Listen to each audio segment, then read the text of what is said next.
Will J.D. Vance influence the foreign policy in Trump 2.0? Does Trump's VP pick indicate a tough approach towards China?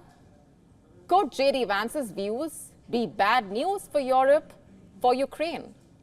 These are some of the questions on the minds of analysts and voters in America. You see, it had only been 24 hours since Donald Trump announced the Ohio senator as his running mate when Vance declared China, not Russia, as the biggest threat to the United States. And not just that, Vance has also openly opposed U.S. funding for Ukraine's war efforts. The question is, does this mean Vance is bad news for Ukraine? And what do Vance's views on the world really tell us about what Trump 2.0 could possibly look like? Let's just understand this, starting off with China. For starters, Vance is known as a China hawk. And by the way, he's also a loyal supporter of Trump's America First agenda. So when Vance declared China as the real threat to America, he basically reiterated Trump's belief that China's rise as the world's factory has ruined America's manufacturing sector.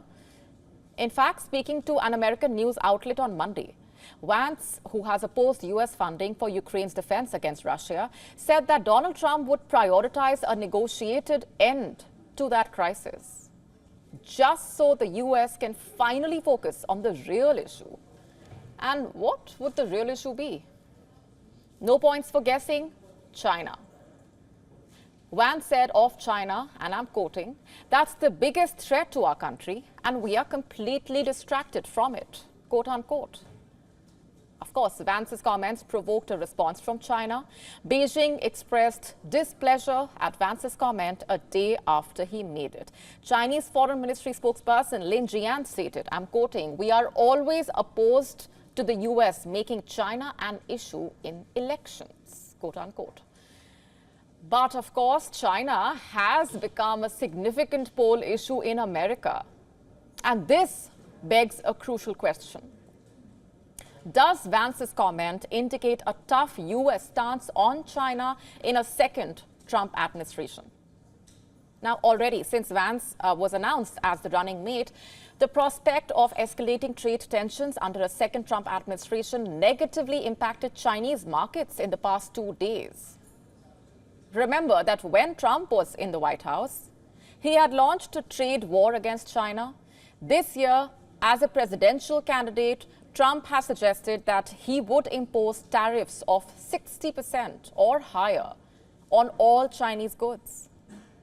Vance has long backed pivoting U.S. foreign policy towards East Asia, supporting Trump's plan to increase tariffs on Chinese goods that were undercutting American workers.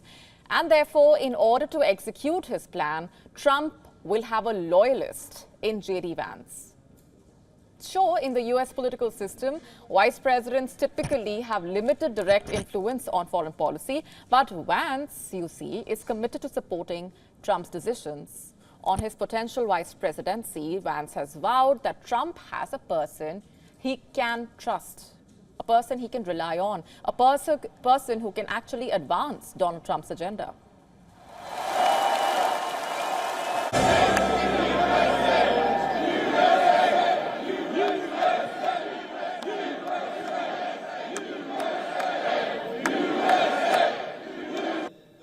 Here's some background on Vance.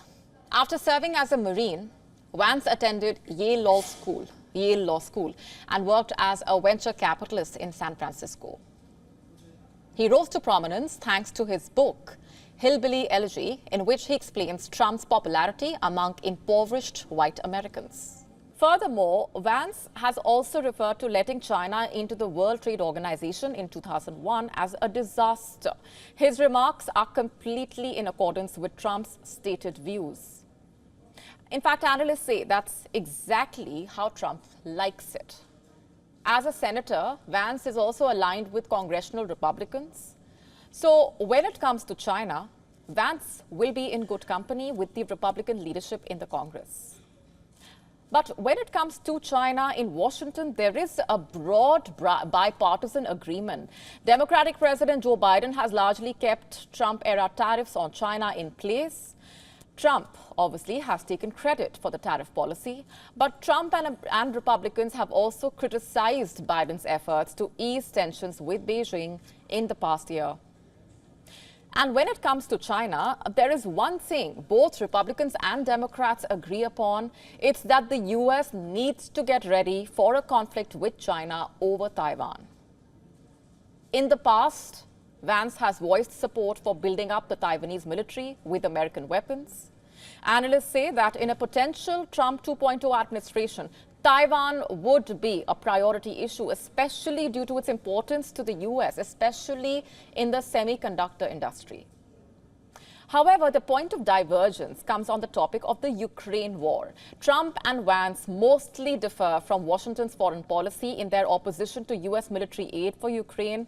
In February this year, Vance criticized the indefinite funding of the conflict in Ukraine by American taxpayers. He highlighted the weapons shortages caused by the Ukraine war. It was a rare moment of honesty about the limits of US power made by a politician. And what's more, Vance has also blasted Europe for being over-dependent on the US when it comes to military aid. Naturally, America's friends in Europe, already worried about a second Donald Trump presidency, are not too kicked about Vance. Some Western analysts see Vance as one of the most isolationist members of the Republican Party.